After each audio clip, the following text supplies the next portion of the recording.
Donne tout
splendeur du roi, vêtu de majesté, la terre est dans la joie, la terre est dans la joie. Oh, lui est la lumière, l'obscurité s'enfuit, éteigne à sa voix, éteigne à sa voix. Combien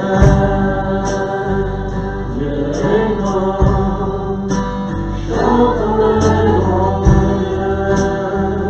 Dieu est grand, et tous verront combien Dieu est grand.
tous verront combien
Dieu est grand.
grâce infinie.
grâce infinie.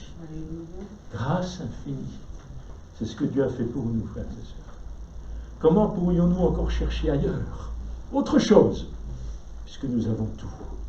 Nous avons l'essentiel. Nous avons la grâce infinie de notre Dieu. À lui soit la gloire. C'est le titre de mon message ce matin. Je l'ai intitulé « Grâce incomparable ». Grâce incomparable. Pour cela, je voudrais faire une lecture avec vous dans le livre du prophète Ésaïe, si vous le voulez bien. On va lire ensemble quelques versets, chapitre 57 du livre d'Ésaïe.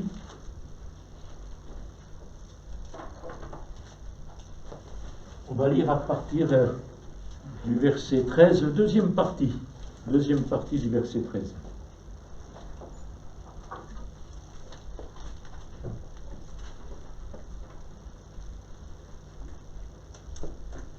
Ce texte commence par une promesse. Mais celui qui s'appuie sur moi, dit Dieu, recevra le pays et entrera en possession de ma montagne sainte. Celui qui s'appuie sur moi recevra le pays et entrera en possession de ma montagne sainte. Et l'on dira, frayez la route. Oui, frayez-la, préparez le chemin, enlevez tout obstacle du chemin de mon peuple, car voici ce que dit le Dieu très élevé, qui demeure éternellement et qui est saint.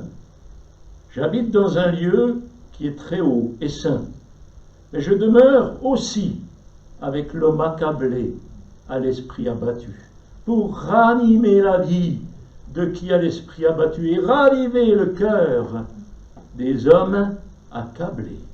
Car ce n'est pas toujours que j'intenterai un procès, ni éternellement que je m'irriterai, sinon devant moi le souffle de la vie s'évanouirait, les êtres que j'ai faits dépériraient.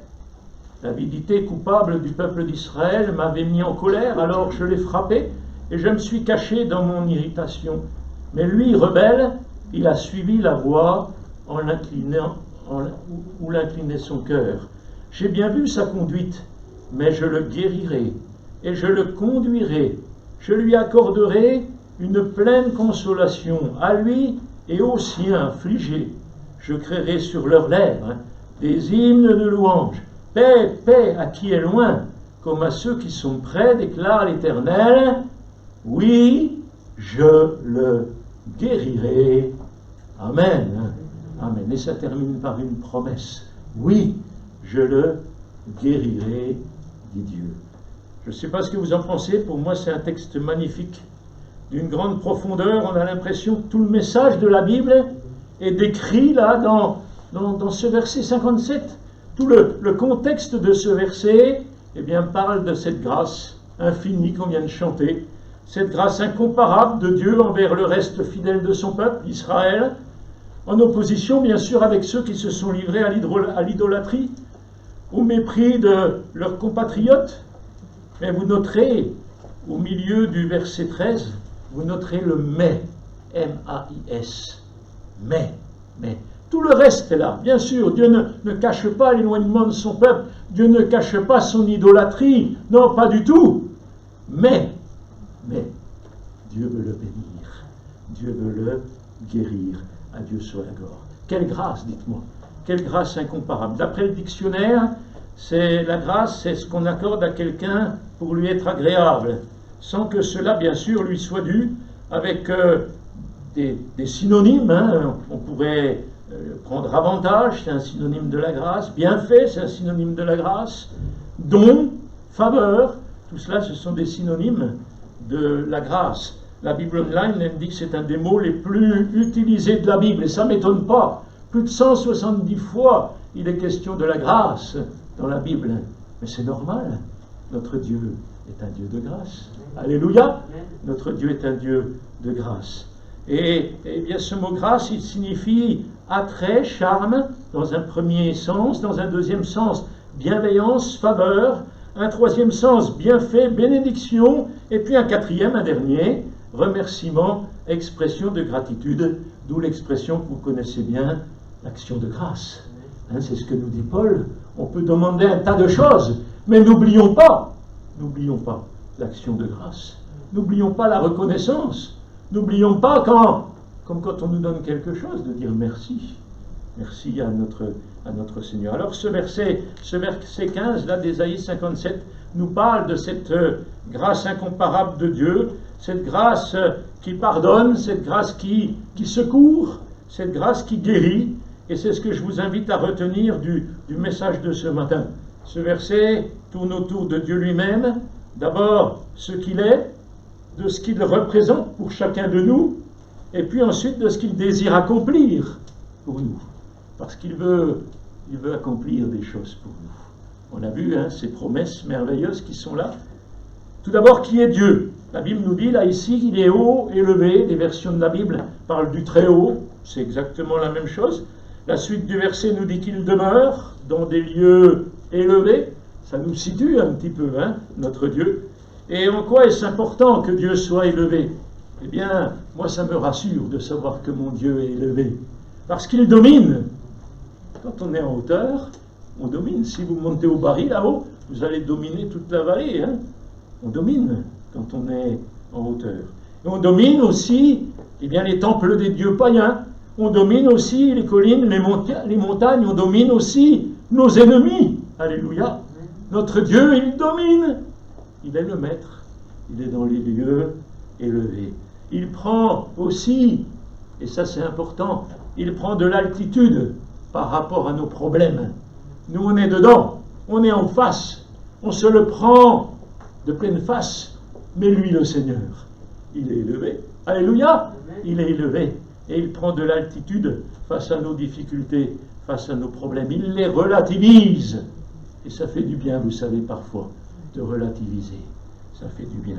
N'est-ce pas quelque chose de réconfortant, de savoir que notre Dieu, en qui nous plaçons notre confiance, il prend de l'altitude par rapport à nos problèmes, par rapport aux problèmes des humains. Il siège, dit la Bible, dans les lieux élevés, comme l'exprime ici notre psaume, et puis bien d'autres également, le psaume 9, le psaume 22, le psaume 123, expriment exactement la même pensée. Il domine, il règne sur toutes choses.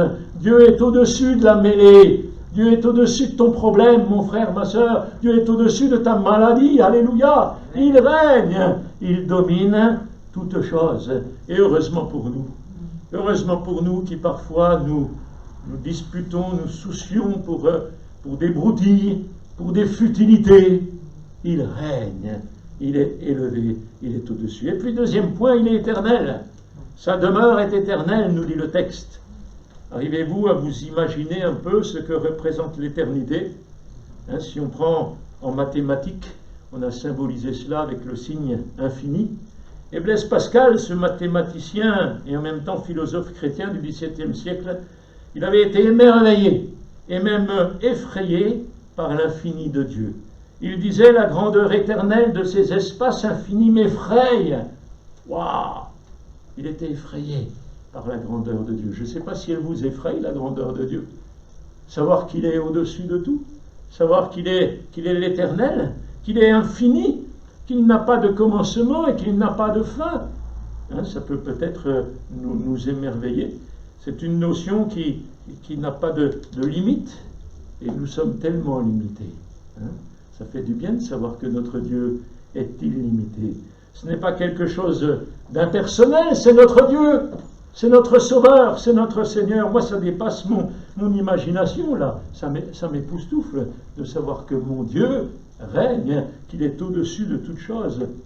Et notez que Dieu est éternel également dans l'espace, dans le ciel, et notre univers tout entier avec ses planètes, je ne sais pas combien il y en a, mais c'est un nombre inimaginable. N'en parlons pas quand on commence à compter les étoiles. Vous êtes déjà arrivé à compter les étoiles?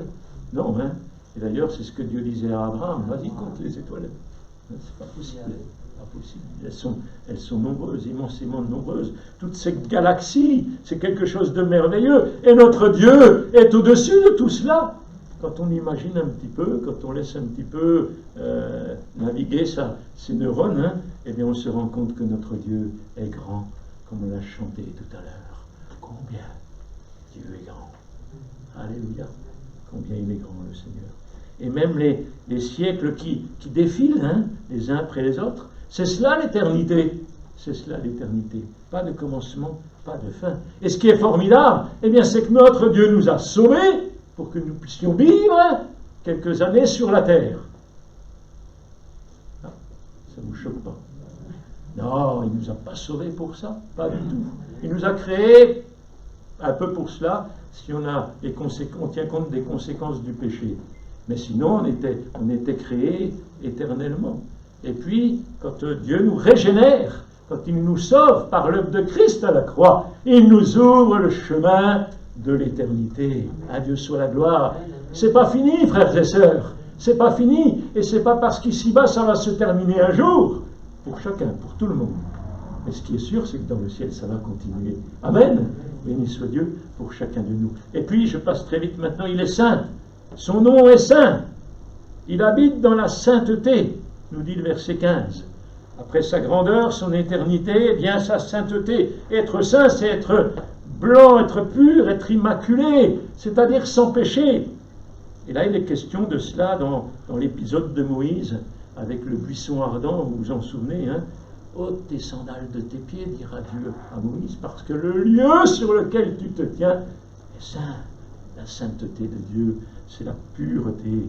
La pureté. Vous imaginez une terre, une France, sans aucune faute, sans aucune erreur, sans rien qui puisse être contraire à l'amour, à la justice, une terre parfaite, sans tache, ni ride, ni rien de semblable, comme le dit Paul dans les Éphésiens, par rapport à ce que devait être l'Église.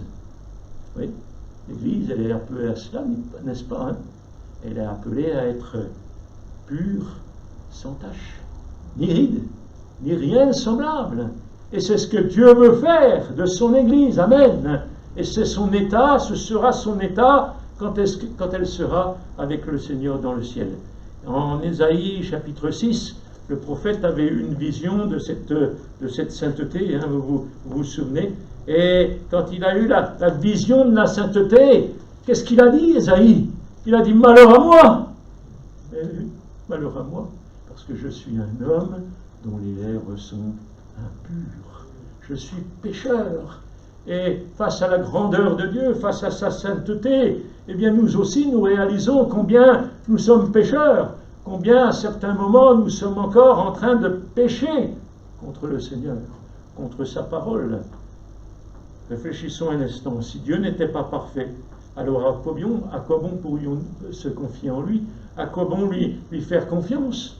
Hein, il ne serait rien de plus qu'un politicien, qu'une star, que sais-je, qui pourrait bien sûr nous décevoir, et il ne pourrait surtout pas nous pardonner, il ne pourrait surtout pas guérir nos maladies.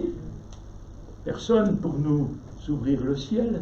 Quelle tristesse, mais heureusement, grâce à sa sainteté, à cause de sa sainteté, son amour est parfait, sa justice est parfaite, son être entier est parfait. Amen.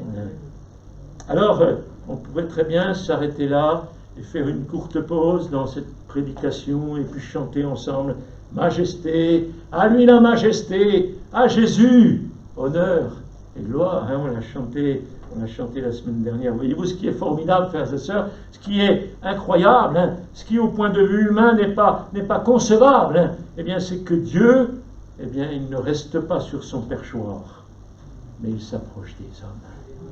Alléluia. Alléluia.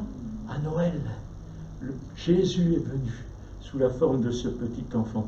Il s'abaisse pour venir habiter parmi nous. Il est proche de nous, il est personnel.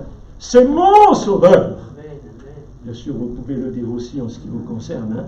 C'est votre sauveur. C'est votre Seigneur. Il est à nous. Amen. Il est à nous. Et bien qu'il habite dans le ciel, loin de nous, dans les lieux élevés, nous dit le psaume, il est omniprésent, il est omnipotent. Ça ne l'empêche pas d'être proche, ça ne l'empêche pas d'être personnel, ça ne l'empêche pas d'être à nos côtés, de nous tenir par la main quand ça ne va pas bien, et de nous dire « Prends courage, parce que je suis avec toi ». Combien de fois le Seigneur est venu me prendre par la main, alors que j'étais découragé, Il est venu me soulever, me relever. Il est venu me fortifier. Il est venu m'encourager. Et puis il m'a dit, vas-y, reprends ton chemin. Reprends ton chemin. Combien de fois c'est l'amour de Dieu pour chacun de nous. Il est à nous. Il est personnel. Il prend soin de nous. La Bible dit qu'il demeure avec l'opprimé. Celui qui est humble, conscient de son péché, conscient de sa faiblesse.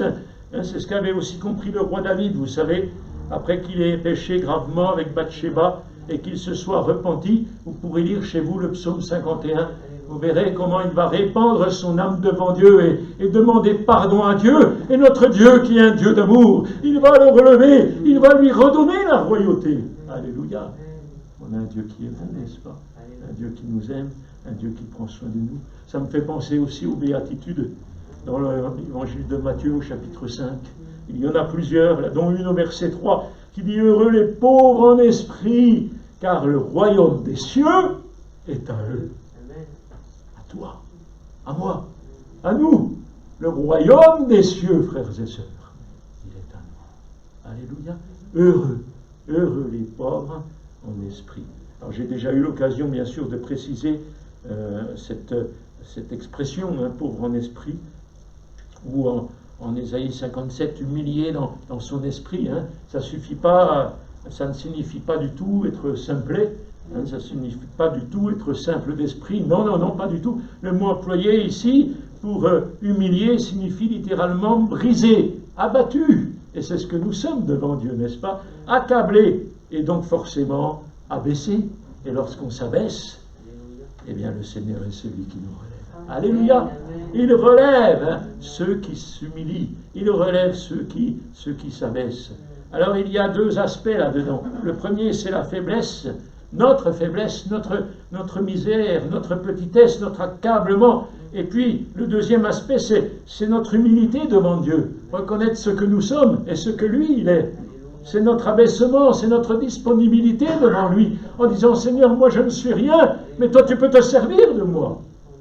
Vous savez, c'est formidable. Quand le Seigneur nous appelle à le servir, et quand le Seigneur nous utilise, oh combien c'est merveilleux. On se sent tellement misérable, tellement petit, et pourtant dans sa grâce, dans son amour, il se sert de nous. Il nous remplit de sa présence, de son esprit, et il nous utilise parfois avec nos talents également, nos talents humains, Dieu les utilise aussi. Il n'a pas dit qu'il fallait les négliger, non, pas du tout.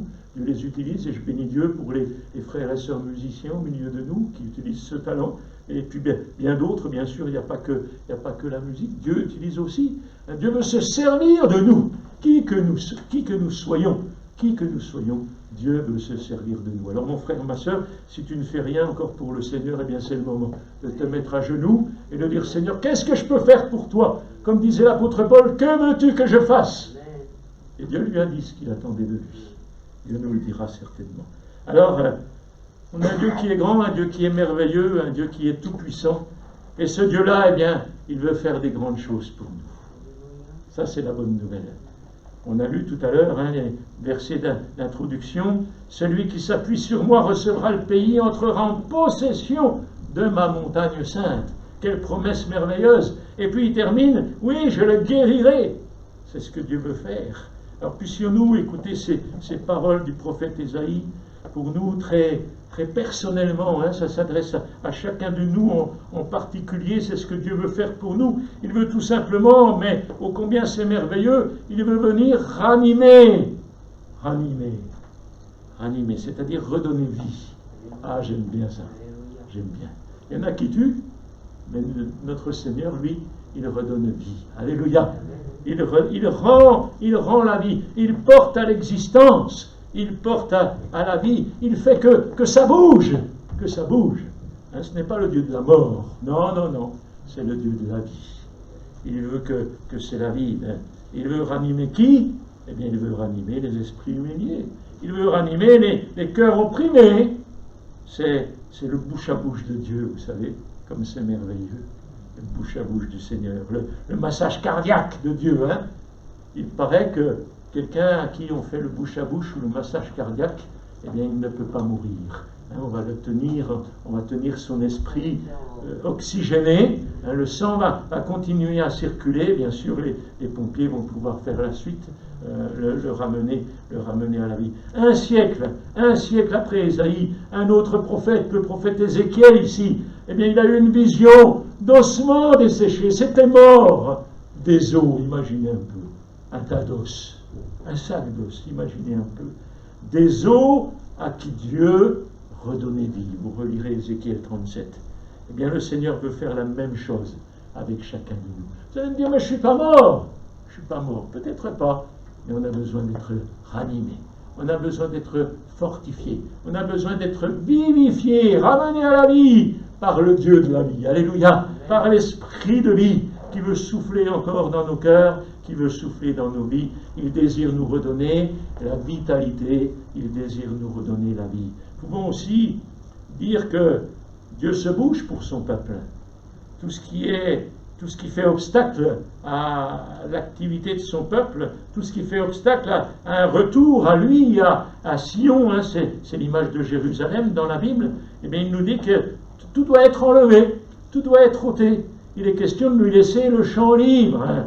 Et oui, lui laisser la place pour qu'il puisse venir en nous, qu'il puisse s'installer, lui laisser libre cours dans nos vies, lui préparer une place, et une bonne place.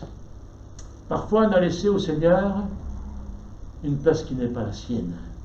Ah, il a de la place, mais quelle place? Dans un petit coin, dans un petit placard, pour pas qu'il nous dérange trop. Un endroit où on ne met pas trop à l'honneur, hein, peut-être dans le hall d'entrée. On a ouvert la porte, il est rentré, mais il est toujours dans le hall. Ce qu'il veut, c'est envahir toute la maison. Ce qu'il désire, c'est prendre toute la place. Toute la place. Et parfois, eh bien, il y a des choses dans nos vies qui prennent sa place, qui sont à la place qui lui revient. Et il est de notre devoir, frères et sœurs, il est de notre responsabilité, eh bien, de faire la place.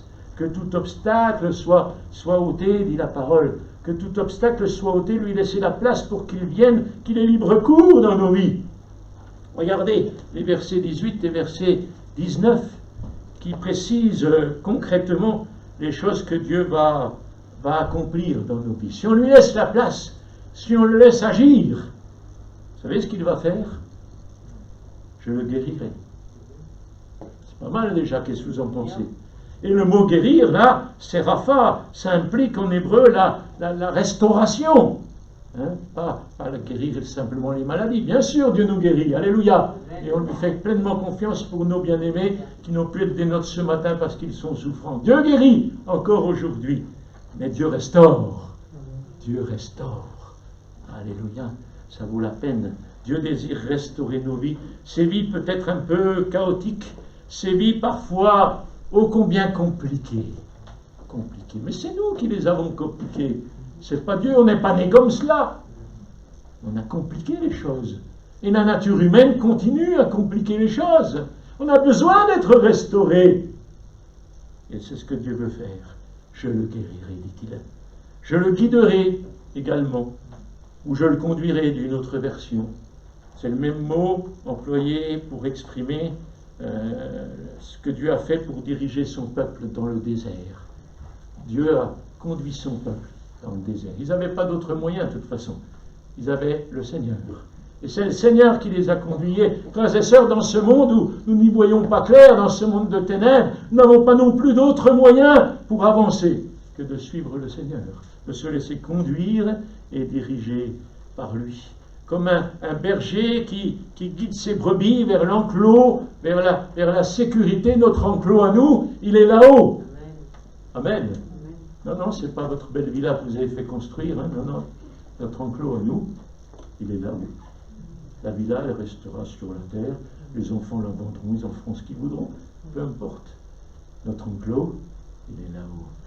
Et le bon berger, eh bien, il rassemble ses brebis pour les faire entrer dans l'enclos, dans sa maison, à Dieu soit la gloire. Je les conduirai. Et puis, il dit, je le consolerai, je le réconforterai, d'une autre version. Et ça me fait penser le consolateur, le Saint-Esprit. Amen. Le Saint-Esprit en Jean 16, le Parakletos, celui qui est appelé à côté d'eux. À côté. Il marche à côté de moi. Il marche avec moi. C'est lui le conducteur, dans la mesure où, bien sûr, je lui ai laissé le volant. Encore faut-il lui avoir laissé le volant. Beaucoup ont fait monter le Seigneur dans leur voiture. Le problème, c'est que ce n'est pas lui qui conduit. Il est passager. Des fois même en place arrière. À quoi ça sert? Pas grand-chose. Pas grand-chose. On veut le faire entrer dans nos vies, et puis qu'il puisse conduire. Alléluia. Il conduit tellement mieux que nous. Tellement mieux que nous. Il saura éviter les échecs. Il saura éviter les difficultés, les problèmes, les dangers. Il saura éviter. Nous voulons nous laisser conduire et diriger par lui. Nous voulons qu'il soit le conducteur. Et puis je mettrai la louange sur leurs lèvres. Je mettrai la louange. La version du Semeur a traduit « Je créerai sur leurs lèvres des hymnes de louange ». Je créerai. Autrement dit, il n'existait pas. Et c'est vrai que quand on n'a pas ouvert la porte au Seigneur pleinement dans nos vies, il y a tout, sauf des hymnes de louange. Mais lorsque le Seigneur vit en nous par le Saint-Esprit, alors naturellement, on va chanter les louanges du Seigneur.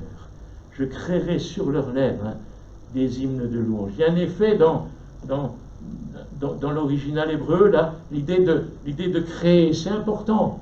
Créé par Dieu sur nos lèvres, ça n'existait pas auparavant, mais Dieu veut nous rendre joyeux. Dieu veut nous amener dans un esprit de louange. Dieu veut faire que nous soyons prêts à le louer avec nos lèvres, avec nos chants, mais aussi avec nos vies. Parce que des fois, on le loue avec nos chants, mais nos vies. On a besoin de louer le Seigneur en toutes choses. Alléluia. Alors je conclus maintenant rapidement.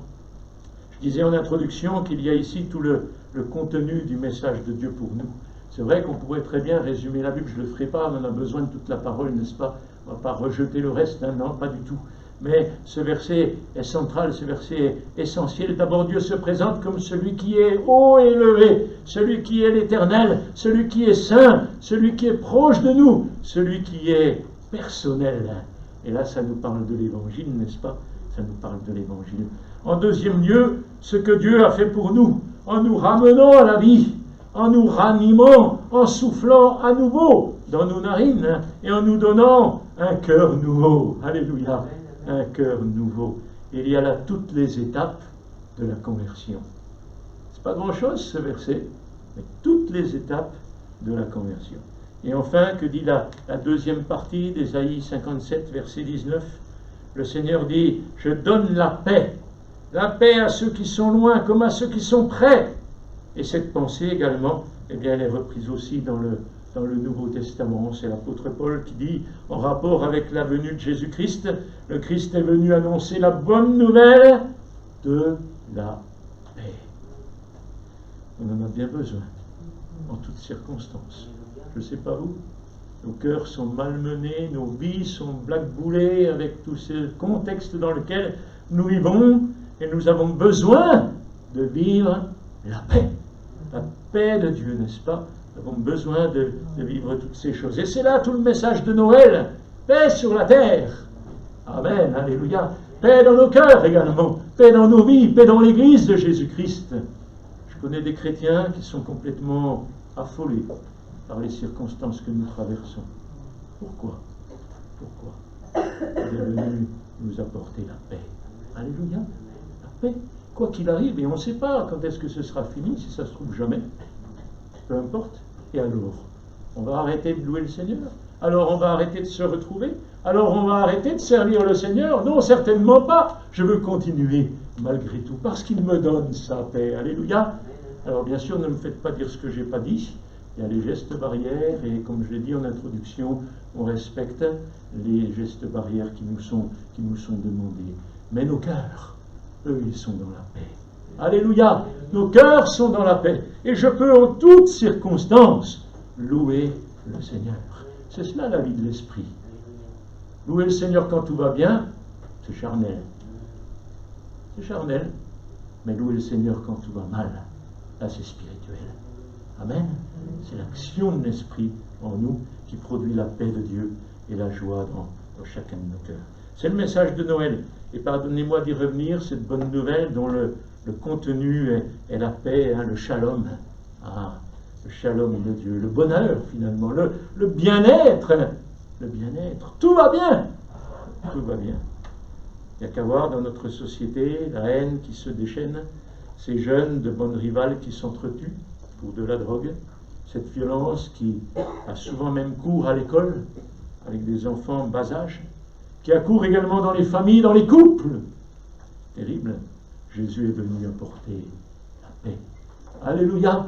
Il est venu apporter la paix. Dans les foyers chrétiens aussi, dans les familles chrétiennes, il est venu apporter la paix. Et puis il y a une application pour nous croyants. C'est en effet par le Christ que nous tous, ceux qui sont juifs et ceux qui ne le sont pas, de toutes origines, comme nous dans l'Église, venant d'horizons tellement divers, nous avons libre accès auprès de Dieu le Père, grâce au même Esprit. Alléluia. Quelle bénédiction, dites-moi. L'accès à Dieu le Père. Quelle grâce. Mon frère, ma soeur, c'est pour toi, c'est pour chacun de nous. Nous avons accès auprès du Père, auprès de Dieu. Quelle grâce merveilleuse. La grâce incomparable, grâce infinie, comme on l'a chanté. On peut mettre un tas de qualificatifs derrière. On ne trouvera jamais suffisamment de mots et des mots suffisamment forts pour qualifier la grâce de Dieu. Nous étions perdus, il nous a sauvés. À Dieu soit toute la gloire, et il nous accueille dans sa maison pour l'éternité. Que son nom soit béni. Amen. Amen. Seigneur, je te bénis et je te rends grâce pour ta fidélité envers chacun de nous. Merci pour ta grâce incomparable. Merci pour cette grâce infinie qui nous a sauvés et qui nous accompagne jour après jour. Merci pour cette paix dont tu remplis chacun de nos cœurs. On ne veut pas promener des regards inquiets, mais on veut regarder à toi, Seigneur, parce que tu es grand, parce que tu es dans les lieux hauts et élevés, parce que tu as tout pouvoir. Seigneur, nous te bénissons, nous t'adorons, tu es notre Dieu, et tu es en train de nous préparer une place pour que nous soyons avec toi pour l'éternité. Ah, je te bénis et je te prie pour mes frères, pour mes sœurs, afin que nous puissions toujours regarder à toi. Lorsque nous regardons à toi, nous sommes rayonnants de joie, dit ta parole. Alors bénis mes bien-aimés, fortifie-les, encourage-les dans ces moments difficiles à traverser. Avec toi, Jésus, nous sommes vainqueurs. Te bénissons, nous t'adorons de tout notre cœur. Merci pour cette grâce que tu as manifestée pour nous en donnant ta vie sur la croix. Je te loue et je t'adore, mon Seigneur. À toi soit la gloire. Amen. Amen.